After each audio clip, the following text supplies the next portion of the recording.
Stay tuned because in this video, I'll show you how we go from this to this. Don't adjust that dial, cause it ain't no glitch. Best Mazda content from MazdaMitch.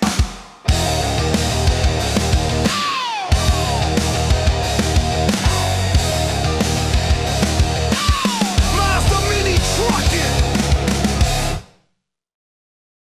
Hey guys, and welcome back to the channel. So you know we've been rebuilding this engine in several videos before this one. And so today what I want to do, since I've got the block all out of the truck and everything, I want to finish prepping the block and sanding it and getting it ready for paint. And I also want to do the take this flex hone that I have, and it won't fix any taper, but we do need to clean these cylinders up and re-crosshatch it, and that's what I'm going to use that for today. But I want to clean it up. We're not removing these freeze plugs, so what I want to do is finish cleaning them up, and I want to paint them first and then tape them off so they look nice. And then we're going to go ahead and put some of that Rust-Oleum rust primer on this block. That's something that it was on YouTube. I think it was Uncle Tony's Garage, and that's what he did once, and it seems to work out pretty well. So we're going to put that on here and let it cure, and then we're going to put some gloss black on here. And it should look good when we're done. So some of the things we'll be using, of course, we got ourselves a nice little drill to use. I got a small wire brush bit that I'm going to use in those freeze plugs. This has been pretty handy to get in some of the spots on the block, so I'll be using that. Maybe one a little larger, don't know. And I got some of these Scotch Brights. This is the maroon Scotch pad. I'm going to take that and kind of get in some spots and finish off what I couldn't do or get to. Try to get in the little crevices. Try to do the best we can. Of course, this is the flex hone. It is a 240 grit, which is good for like these iron rings I'll be using. If you need to pause the video to see the instructions, that's all they give you. But that's what we'll be doing. It does say use about 60 to 100 strokes per minute or so. And the big deal here is the recommended RPM range for this flex hone tool is about 500 to 800 RPM. And I do believe that when this is in speed 1, I think that's around 500. I'll have to double check. I've got a way to double check. I'll show you that. So this is also the rusty metal primer I'll be using. It's just a brown red primer. It's supposed to really adhere really good to metal and even some of the rusty metal. In case there's some spots I can't get to, it'll hopefully fix all that. And you know, there's just not a lot of crosshatch in there. You can see where it sat a long time, and you can see like the oil ring right down there a little. In it's nothing, it's just stained, but we're going to clean all that up. There was some, I think at one time someone used some stop leak in the antifreeze or something, so there were some little remnants of things in these coolant passages, and kind of just some dust and crud that's just left over. I don't know what you call it when coolant does that, when it sits up and stuff sometimes, or dries out. It's scale is what it is. So I flipped it over and I used high pressure air, blew it all out. A lot of it came out. I don't have it to show you, but a lot did come out, which is a good thing. And I did a pre-clean on this with a straight iron 2x2 piece of iron pipe, square pipe. Wrapped it with, I think I wrapped it with 80 grit at first. Then I went to 180, and I kind of finished it with 600. But I think what I'll do is go back and do maybe 220, 320, jumping on up to 6, and just kind of really make it nice. It's not bad at all. It's flat, so it's going to work out really well. I'm going to leave the oil filter on because when I paint it, it'll just help me keep all that, it'll help keep all that clean. So anyways, let's just get to doing a little extra cleaning.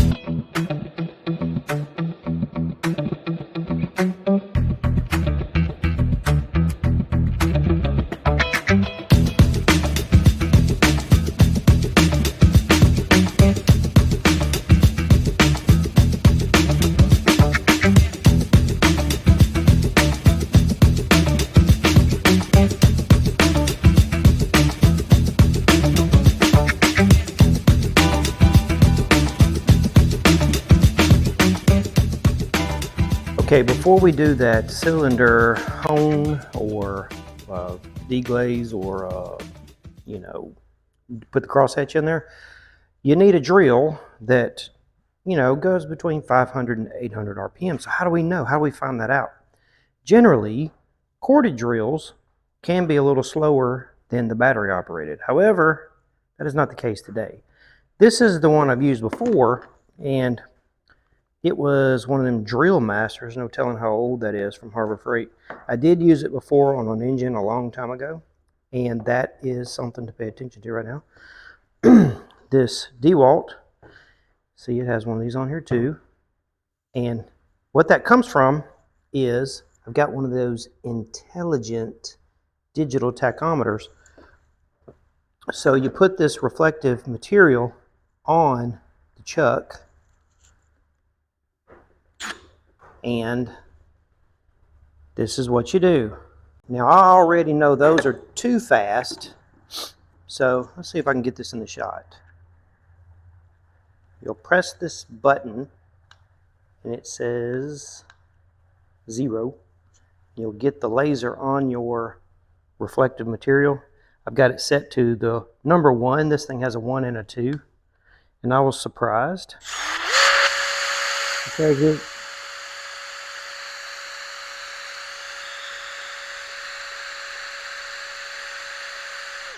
Shows it to be about 550, 570.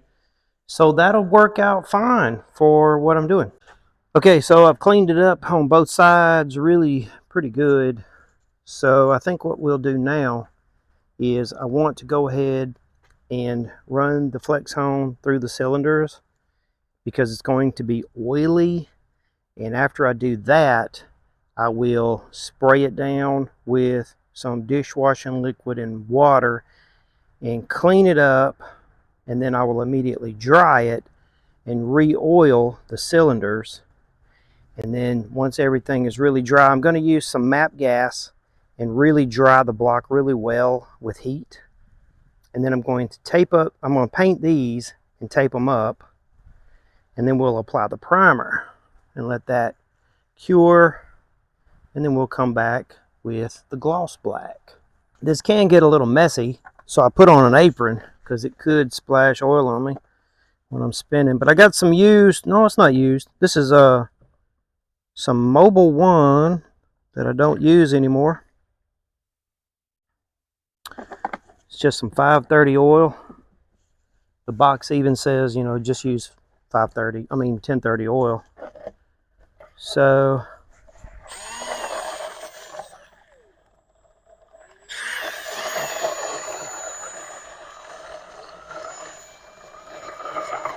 getting it good and soaked. I want to get this good and lubricated, and I'm going to lubricate the cylinders, and then I'm going to hop up there. You can't see it, but I got a little milk crate I'm going to stand on, and I'm going to go in and out. You want it spinning before you go in. You don't want to just stick it in and have some vertical scribe marks. You want to spin and then go in. And I think what I'm going to do is do 20 passes. What do you think, Jack? Should I do 20 or 60 passes? About 20 times. So we'll do 20. So I'm going to do 20, and it's going to be like a 1 second, like 1, 2, 3, 4, like that. First thing I'm going to do is just wipe out what's in there. I'm just going to do 1 at first.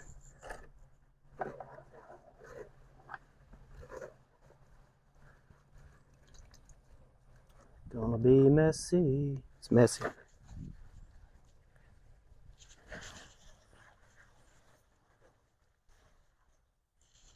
So there's that. Let me get another paper towel. You really can't have too many paper towels nearby when you're doing this, or everything will get nasty. So I'm just gonna lay that out there.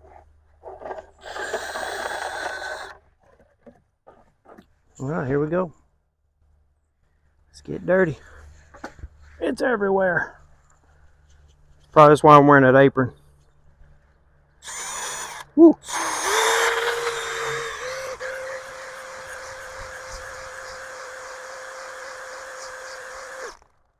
Just like that.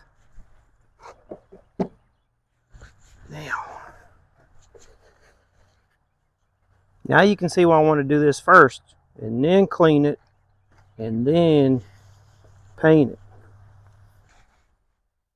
Let me bring you in. Look at that. I mean, the sun is messing me up. That is beautiful compared to this.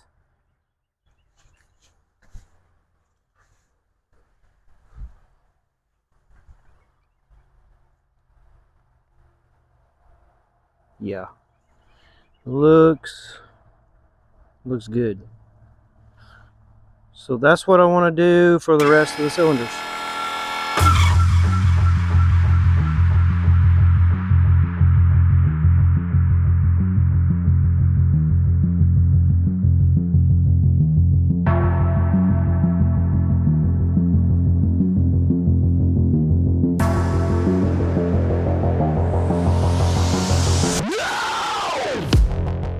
Okay, without me trying to get out of the sun, they look a lots better. Some good cross hatching. This is a very underrated engine building tip to do. You need to do this. This will ensure them rings seat really good. Okay, the crosshatch looks good. However, we kind of really wanted it more of a 45-degree angle. So in order to achieve that, I'm going to go over all of them again and go faster this time. Maybe like 2 strokes a second. Let's lubricate everything. I cleaned it.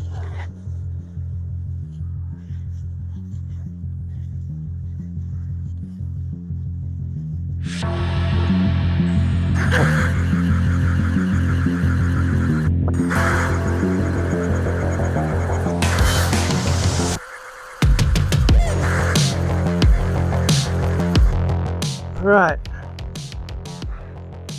Let's clean that up. See what it looks like.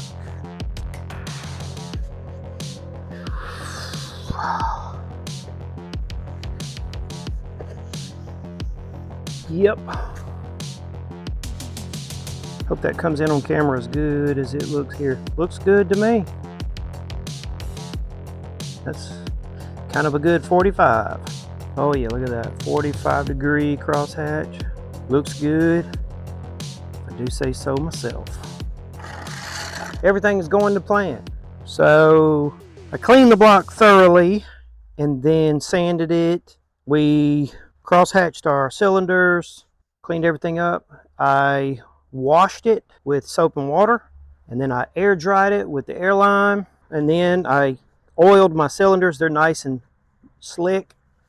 And so now what I want to do is thoroughly dry it and burn off anything I missed with the MAP gas, and then paint these freeze plugs, tape them up, and then paint the block with the primer.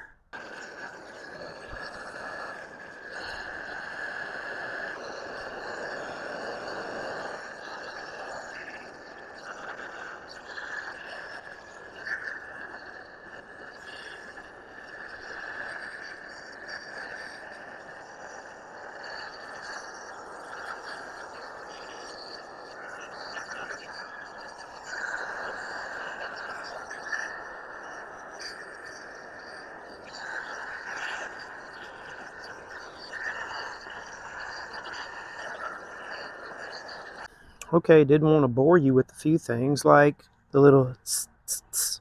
You know how to do that. Taped up some stuff. Went ahead and laid some tape across the top. And the next thing to do is to try and tape up this just a little bit so that I'm going to put the primer on with a brush. I don't want to get any in there. And I'm not really worried about the back. That's why it's still on the engine stand. I could have taken this off and set it on the table and painted it. But I'm going to paint it like this. And I'm just going to get up in here and stuff, because this will come off later and I'm going to repaint that. So yeah, let's see what I can do about that, taping that up. So I laid a piece of tape over it, and I ran my fingernail in there because I'm going to cut that later. Let's see if I'm any good doing it this way too.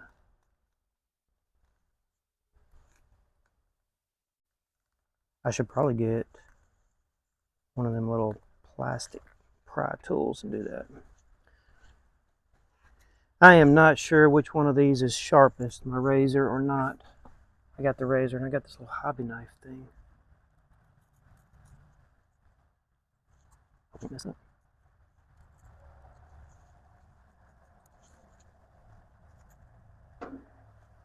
Okay, let's see how that turned out.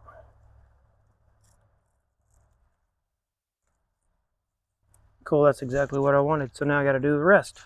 Okay, cool. We got yellow freeze plugs onto the other side. Okay, here's the other side. So I'm hoping this engine gives me good luck, you know. I hope the transmission is good to me as I've been good to it, and I hope this engine is as good to me as I've been good to it. All right, so what we're going to use, what we got here is this rusty metal primer paint. This is what Uncle Tony suggested. I'm going to take just a regular old cheap chip brush and just brush it on. And I'm probably, the day is running short, so I'm going to let it dry overnight and come back in tomorrow and get ready for the black.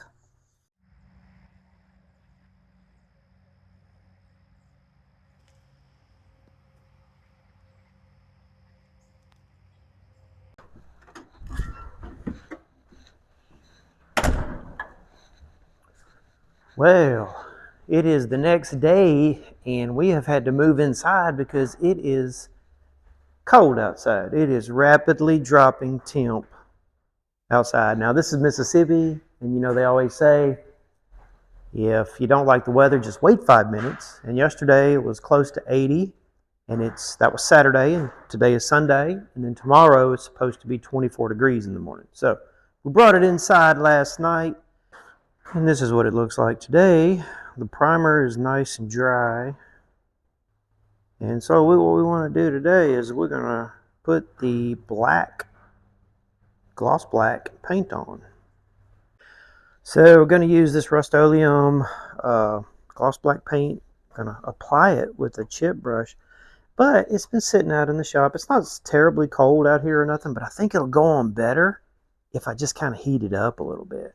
So, of course, this little Frigidaire water machine, whatever, it'll do cold and hot. So I cut on the heat. I'm going to pour me some hot water, sit it in there, and let it get nice and warm.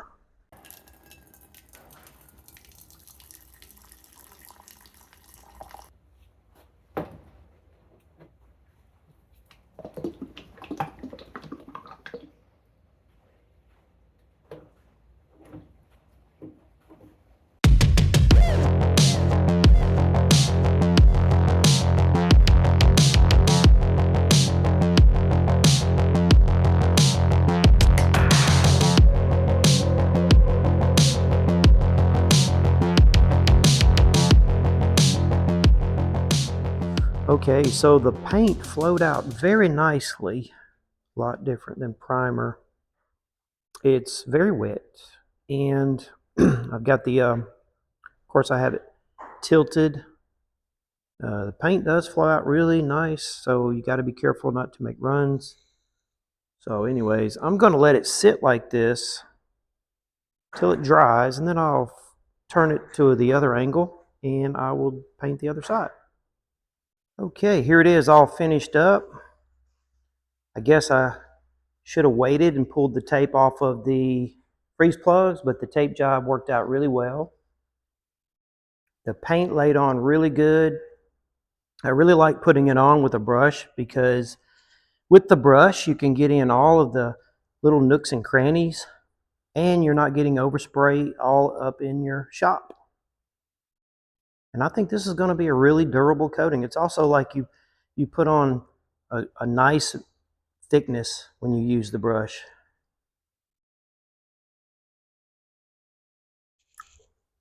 I am really pleased with how it turned out. Really nice. Okay, I hope you enjoyed this video of me cleaning the block and painting it up and making it look real nice. Plus, we honed the cylinders and got that crosshatch back in there. So, that'll wrap it up for this video. And in the next video, be sure and come back. Follow along with this whole process of getting Pawpaw's truck back on the road. But come back in the next video. We're going to flip this thing over. We got our parts ordered. They should be coming in. We're going to put everything back together, so you won't want to miss that. Okay, so until next time, we'll see you in the next video.